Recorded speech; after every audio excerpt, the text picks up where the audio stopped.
Welcome to super fast English academy. दोस्तों, आपके exam के लिए बेस्ट मैं आपको देखो ये सीरीज चला रहा हूँ करेगा। इससे पहले जितने भी 14-15 वीडियो मैंने आपको दे रखी है, स्पेशल ओनली 14-15 हैं, तो उनको भी आप एक बार देख करके पेपर देने जरूर जाना। दोस्तों, मुझे आप सपोर्ट कर रहे हैं, उसके लिए आप सभी का बहुत बहुत धन्यवाद। देखिए, पहला वाला क्वेश्चन है, चलो हम टाइम वेस्ट नहीं करेंगे, यहाँ पर डिस्कस करते हैं पहले वाले क्वेश्चन पर। देखिए, पहला वाला क्वेश्चन है कि I came to school at the same usual time. अब इस वाले सेंटेंस में आप खुद भी सोचिए इसमें क्या गलती हो सकती है। देखिए, मुद्दे की बात करता हूं मैं। पहली बात तो देखो, इसमें सी वाले पॉइंट में गलती है। ऐसा मैंने क्यों बोला, उसके पीछे एक रीजन है। क्योंकि किसी भी सेंटेंस में देखो सेम और यूजुअल ये दोनों एडजेक्टिव हैं, तो दोनों एडजेक्टिव एक साथ नहीं आ सकते। मेरी बात समझना। सेम और यूजुअल है ना, वो दोनों कैसे, वो एक ही प्रकार के हैं, मतलब दोनों ही एडजेक्टिव हैं। तो ये एक रूल होता है कि भाई अगर दो एडजेक्टिव को यूज करेंगे तो या तो इनमें कॉमा आएगा या फिर कोई कंजंक्शन आएगा। लेकिन यहां पर तो ऐसा कुछ भी नहीं हो रहा, सीधे सीधे दो एडजेक्टिव लिख दिए हैं। तो ऐसा करना बिल्कुल गलत है। या तो यहां पर आप सेम लिख दीजिएगा या फिर यूजुअल लिखिएगा, एक लिखना पड़ेगा आपको। समझ में आ गया? तो इसलिए यहां पर सी वाले पार्ट में क्या है, गलती है। अब आपके समझ में आ जाएगा। आपके समझ में आज जैसे मैंने लिखा गुड एंड बैड, तो देखो गुड और बैड दोनों एडजेक्टिव में, लेकिन यहां पर मैंने एंड लगा दिया। अब मान लीजिएगा तीन एडजेक्टिव दे दिए, गुड बैड हैप्पी, तो मैं क्या करूंगा, गुड बैड इनके बीच में कॉमा, फिर लास्ट से पहले एंड लगा दूंगा। तो आपने देखा कि अगर एडजेक्टिव है तो या तो कॉमा आएगा दो में या फिर एंड आएगा, कोई भी कंजंक्शन आएगा, बट बेसिकली आएगा जरूर, क्योंकि दोनों को अलग भी तो करना है ना, इसलिए वो गलत हो जाएगा। सेकंड वाला है the company is using influence to persuade people to buy its refrigerators. इसमें कोई भी गलती नहीं है, ये वाला बिल्कुल सही है, नो एरर आ जाएगा। एक चीज और देख लीजिएगा कि रेफ्रिजरेटर को आप स्पेलिंग याद कर लीजिए, क्योंकि ये स्पेलिंग पूछ ली गई है आपके एग्जाम में। चलिएगा आगे, क्वेश्चन है कि you should have used the money for paying your debt instead of buying a motorcycle. इस वाले सेंटेंस को समझ लो है। पहले आपको देखो ये वाला कॉन्सेप्ट है ना, वो कई बार आ गया है, तो आई होप जो भी इंपॉर्टेंट है वो मैं आपको बताते जा रहा हूं। देखो आपने मैंने कई बार बता दिया, अगर कोई प्रीपोजिशन आ जाए तो उसके बाद जो वर्ब आती है ना, वो जीरंड के रूप में आती है, मतलब वर्ब प्लस आईएनजी के रूप में। एक बात बताइए, ये जो ऑफ है ना, वो ऑफ इंस्टेड ऑफ, इसके बाद जो भी वर्ब आएगी वो आईएनजी के साथ आएगी। सर जी ऐसे क्यों? क्योंकि ऑफ एक प्रपोजिशन है। ऐसा नहीं है ऑफ ही हो, या ऑन हो, ऑफ हो, अंडर, कुछ भी हो, मतलब प्रपोजिशन के बाद वर्ब मतलब आईएनजी आना चाहिए उसमें। तो बाइक में बाई के साथ आईएनजी आना चाहिए, तो ये बाइंग होना चाहिए। ये वाला रूल पता है, कम से कम मैं जब से पढ़ा रहा हूं हर एक प्रैक्टिस सेट में आ ही जाता है। तो ये जीरंड वाला थोड़ा सा आप अच्छी तरह से समझ लीजिएगा, बाकी ज्यादा डिफिकल्ट ये नहीं है। आगे देख लीजिएगा। आगे एक चीज है कि my cousin sister invites me to her birthday party. ये वाला बहुत इजी है, कई बार रिपीट हुआ है, ये सबको पता होगा कि कजन आ जाए ना तो इसके साथ न तो कभी सिस्टर लगाते हैं न कभी ब्रदर लगाते हैं। तो क्योंकि कजन के अंदर ही सिस्टर और ब्रदर छुपा रहता है। जैसे मैं आपको बता दूं, जैसे मैंने लिखा है यहां पर अनलेस, तो देखो अनलेस के अंदर, अनलेस का मतलब होता है इफ प्लस नॉट। जब इसके अंदर ऑलरेडी नॉट छुपा हुआ है तो इसके साथ जो सेंटेंस चलेगा ना उसमें नॉट नहीं आता। सेम वही वाली बात है कि जब कजन के अंदर सिस्टर ब्रदर आता है तो आपको एक्स्ट्रा लिखने की जरूरत नहीं है, तो वो आ जाएगा। समझ में आ रहा नहीं आ रहा? आ जाएगा, चिंता मत करिए। आगे देखो, जैसे आपने एक चीज और देखा होगा इंटर। अब ये चीज इंटर, तो इन मतलब ऐसे चीजें जो बहुत जरूरी होती हैं समझने के लिए, वो चीज आपको मैं बताते जा रहा हूं। आगे देख लीजिएगा, we should abide to the promise that, to की जगह पर क्या आ जाएगा, बाई आ जाएगा। क्या आ जाएगा यहां पर? बाई आ जाएगा। आगे और क्वेश्चन ले रखे हैं, ये काफी अच्छे अच्छे क्वेश्चंस मैंने यहां पर सिलेक्ट किए हुए हैं। The car broke down and we get a taxi, मतलब क्या हुआ, कार खराब हो गई और हमको क्या एक टैक्सी लेनी पड़ी। तो आपने तीन चीज पढ़ी होंगी अपने जमाने में। आपने पढ़ा होगा हैज टू, एक होता है हैव टू, और एक होता है हैड टू। बोलो यस और नो। इन सबका मतलब होता है पढ़ा पढ़ी। मतलब क्या हो गया, ये दोनों प्रेजेंट में आते हैं और ये अकेला क्या होता है, पास्ट में आता है। जैसे मुझे मुझे दौड़ना पड़ा तो आई हैड टू रन। समझ में आ गया? मुझे खाना खाना पड़ता है तो I have to eat food. जैसे आई हैव टू, सपोज करिए I have to sing a song, मुझे गाना पड़ता है। अगर है आ जाए पड़ता के साथ तो आपको इन दोनों में से यूज करना है। अगर मुझे जाना पड़ता था तो आपको हैड टू लगाना है। तो बेसिकली ये देख लीजिए आप, एंड से पहले टेंस कौन सा यूज हो रहा है, पास्ट। तो इसका मतलब है कि इसके बाद भी कौन सा यूज होगा, पास्ट। तो देखो यहां पर भाई ये जो प्रेजेंट वाले जो दे रखे हैं ये तो आने से रहे, तो इसका मतलब है कि यहां पर सिर्फ हैड टू एकदम सही सेंटेंस हो जाएगा। मतलब ये हो गया कार खराब हो गई और हमको टैक्सी लेनी पड़ी, तो इस पड़ा पड़ी में तो हैड टू प्लस वर्ब की फर्स्ट फॉर्म आती है। देखो वर्ब टू का यहां पर कोई मीनिंग ही नहीं है, वर्ब टू का कोई मीनिंग नहीं है, तो ये गलत हो जाएगा। आगे देख लीजिएगा, he said I use his car when ever I wanted, जब भी मुझे जरूरत होती थी मैं उसकी कार को यूज कर सकता था, उसने मुझसे ऐसा कहा था भाई।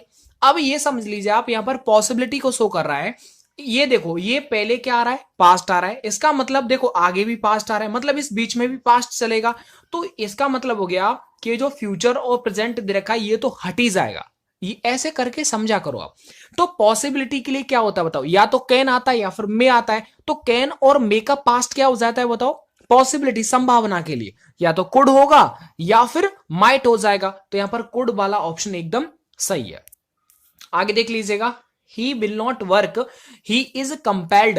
अब ये चीज आपको समझ लेनी है, काफी अच्छा क्वेश्चन है, अगर आपने कॉन्सेप्ट नहीं समझा मतलब आपने एक नंबर खो दिया। पहली बात तो ये समझो जो मुद्दे की चीज है, यहां पर टिल और आफ्टर दो प्रेपोजिशन है ना, और प्रेपोजिशन के ये जो सारे ना दो वाक्यों को नहीं जोड़ा जा सकता।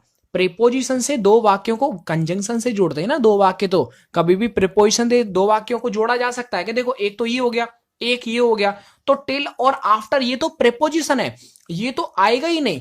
अब बचा इफ और अनलेस, ये देखो ये वाला सेंटेंस कैसा है, नेगेटिव है, तो अगर नेगेटिव सेंस रखना है तो आपको अनलेस यूज करना है, क्योंकि दोनों ही सेंटेंस क्या नेगेटिव सेंस दे रहे हैं।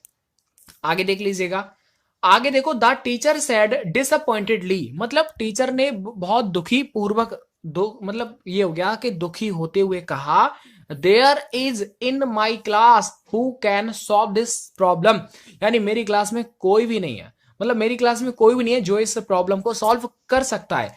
यानी एक बात बताओ, एक तो ये नेगेटिव सेंस दे रहा है, क्योंकि भाई टीचर ने अगर दुखी होकर के कहा तो इसका मतलब है क्लास के अंदर कोई नहीं होगा जो उस प्रॉब्लम को सॉल्व कर सके, तो यानी नोबडी यहां पर एकदम सही हो जाएगा। मतलब टीचर ने बहुत दुखी होकर के ये कहा कि भाई क्लास में there is nobody in the my class, यानी मेरी क्लास में कोई नहीं है जो इस प्रॉब्लम को सॉल्व कर सके, तो नोबडी एकदम सही हो जाएगा। आगे देख लीजिएगा, अब आपको ये सिनोनियम बताना है, तो बेसिकली सिनोनियम पर हम बढ़ जाते हैं। देखो जो भी इंपॉर्टेंट है वो मैं आपको बताते जा रहा हूं, ये समझिएगा। ब्रिस्क, पहले सबका मैं स्पेलिंग बताते जाऊंगा ताकि आपको वोकैब भी अच्छा हो जाए। देखो ब्रिस्क का मतलब होता है जो एक्टिव, एक्टिव को बोलते हैं ब्रिस्क, फुर्तीला, तो एक्टिव यहां पर एकदम सही आंसर हो जाएगा। और देखो क्विक का मतलब होता है जल्दी, ब्राइट का मतलब चमकीला, और पजल का मतलब होता है परेशानी, पजल्ड, तो ये परेशानी हो जाएगा। फिलहाल में डी इसका एग्जैक्ट आंसर हो जाएगा। आगे देखो पेल, क्या ना पेलदय, तो पेलदय का मतलब जैसे मान लीजिएगा कोई वेल है, कोई कुआं है, अब वहां पर आप बाल्टी से पानी ले रहे हैं और नहा रहे हैं उससे, तो अगर आपको जरूरत है तो सामने वाले से क्या बोलेंगे, पेल दे। तो ये अंडरस्टैंड करो व्हाट आई मीनिंग, समझ रहे हैं आप। तो पेल का मतलब क्या होता है, बाल्टी होता है, तो ये एक नया वर्ड है, कभी इसकी कहानी स्टोरी भी है एक पेल की।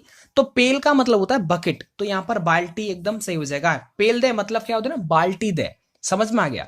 चलो आगे और देखो, अच्छा मग, मग तो ये सबको आता होगा, मग का मतलब मग ही होता है। कंटेनर होता है डब्बा, एक होता है कंटेनर शिप भी होता है, आपने देखा ना पानी के अंदर कंटेनर शिप जिसमें कंटेनर लेके जाता है वो। एक होता है वैशल, वैशल मतलब बर्तनों को बोलते हैं, वैशल जहाजों को भी बोलते हैं, कहते ना कंटेनर ये वैशल है, या फिर बल्क कैरियर वैशल है, या फिर जो भी है, मतलब बहुत सारे शोर वैसल्स होते हैं। चलो आगे बढ़ जाते हैं। आगे देखो कंडोन, कंडोन का तो मतलब सबको पता होगा, कंडोन का मतलब होता है माफ कर देना, क्षमा कर देना, मतलब क्या हो गया, फॉर गिव, क्या कर देना, फॉर गिव कर देना, अंडरस्टैंड। इग्नोर का मतलब होता है कहना नजरअंदाज कर देना, इग्नोर करना। ओवरलुक का मतलब ध्यान में ही न ला पाना, ध्यान ही नहीं देना। फॉरगेट का मतलब भूल जाना। आगे बढ़ जाते हैं, और आगे ये एंटोनी सॉरी ऑपोजिट दे रखा है, तो ऑपोजिट को भी हम एक बार डिस्कस कर लेते हैं, चलेगा। ये काफी अच्छे, देखो इनक्यूजिटिव, इनक्यूजिटिव का मतलब होता है जिसके अंदर जिज्ञासा हो, जिज्ञासु, तो इसका उल्टा क्या हो जाएगा, इनडिफरेंट, जिसके अंदर जिज्ञासा ही नहीं हो, बिल्कुल उदासीन, क्या हो जाएगा, बिल्कुल उदासीन हो जाएगा, समझ रहे हो। तो उसको अब उदासीन है, इसके अंदर जिज्ञासा ही नहीं है, तो वो इनडिफरेंट कहलाता है। एक होता है इंट्रूसिव, ये देखो रिपीटेड वर्ड है। इंट्रूसिव का मतलब होता है इंटरप्ट करने वाला, दखल देने वाला। एक है कोऑपरेटिव, कोऑपरेटिव का मतलब होता है सहयोग करना, सहयोगी, सहायता। एक होता है अनसिम्पैथेटिक, तो इसका मतलब होता है जिसके अंदर सिंपैथी नहीं हो, एकदम निष्ठुर, तो ये हो जाएगा। आगे देखो डायलेट, DILATE, ये अच्छी स्पेलिंग है, याद कर लीजिएगा। डायलेट का मतलब होता है फैलाना, क्या हो जाएगा, फैलाना। उल्टा क्या हो जाएगा, कॉन्ट्रैक्ट, तो कॉन्ट्रैक्ट हो जाएगा मतलब उसे ना फैलाया जाए, सिकोड़ के रख दिया जाए, तो इसका अपोजिट हो जाएगा कॉन्ट्रैक्ट हो जाएगा। और देखो रोटेट का मतलब होता है कि मोड़ना, जैसे आप पानी का नल है उसे आप रोटेट करते हैं ना, तो वो रोटेट हो जाएगा, मतलब क्या हो, उसे आप घुमा रहे हैं आप। एक्सपेंड का मतलब फैलाना हो जाएगा। फ्रस्ट्रेट का मतलब हो जाएगा कि निराश होना, गुस्सा, फ्रस्ट्रेट है ना, फ्रस्ट्रेशन। आगे देखो बात करते हैं पब्लिसाइज करना। देखो पब्लिसाइज का मतलब होता है प्रचार करना, पब्लिक है ना, पब्लिसिटी करना, तो ये वो उसका वर्ब है ये पब्लिसाइज। पब्लिसाइज हो जाएगा प्रचार करना, तो इसका उल्टा क्या हो जाएगा, विद होल्ड, प्रचार नहीं करना मतलब रोक देना, कोई चीज अगर चारों तरफ फैल रही तो उसे आप रोक रहे हैं, तो विद होल्ड कर रहे हैं। साइलेंस, तो यहां पर एग्जैक्ट आंसर विद होल्ड हो जाएगा। एक और देख लीजिए, साइलेंस का मतलब होता है, क्या होता है, मतलब एक शांत रहते हैं ना, उसको बोलते हैं साइलेंस, चुप्पी, हाँ ये ठीक वर्ड है। तो ये साइलेंस का मतलब मौन। एक होता है डिससेमिनेट का मतलब होता है कि वही एक तरह से पब्लिसाइज करना। एक होता है प्रोमुलगेट, तो प्रोमुलगेट का मतलब होता है प्रचार करना, किसी भी चीज को लागू करना। चलेगा, आगे और बढ़ जाते हैं। आगे जो भी इंपॉर्टेंट है वो मैं आपको डिस्कस करने वाला हूं। तो फ्रेंड्स यहाँ पर मैंने, देखो वीडियो काफी लंबा हो जाएगा, यहाँ पर मैंने काफी सारे क्वेश्चंस यहाँ पर कवर करा दिए। बाकी देखो और भी इसमें बहुत सारे क्वेश्चंस हैं अभी रह गए, तो वो मैं बहुत जल्दी इसका नेक्स्ट पार्ट अभी प्रोवाइड करने वाला हूं, उनको भी आप एक बार अच्छी तरह से देख लेना, समझ लेना। दोस्तों यदि आप अच्छा लगा ना तो यार कमेंट करके मोटिवेट तो कर ही दिया करो ना, आपके हाथ में कमेंट है, फटाफट एक करना, ऐसी कमेंट करियो मेरे राजा, आगे क्या बोलते हैं उसे, मतलब छाती जल जाए दुश्मन की, कुछ भी ऐसे ही। बट ओवरऑल अगर अच्छा लगता है तो यार कमेंट करके मोटिवेट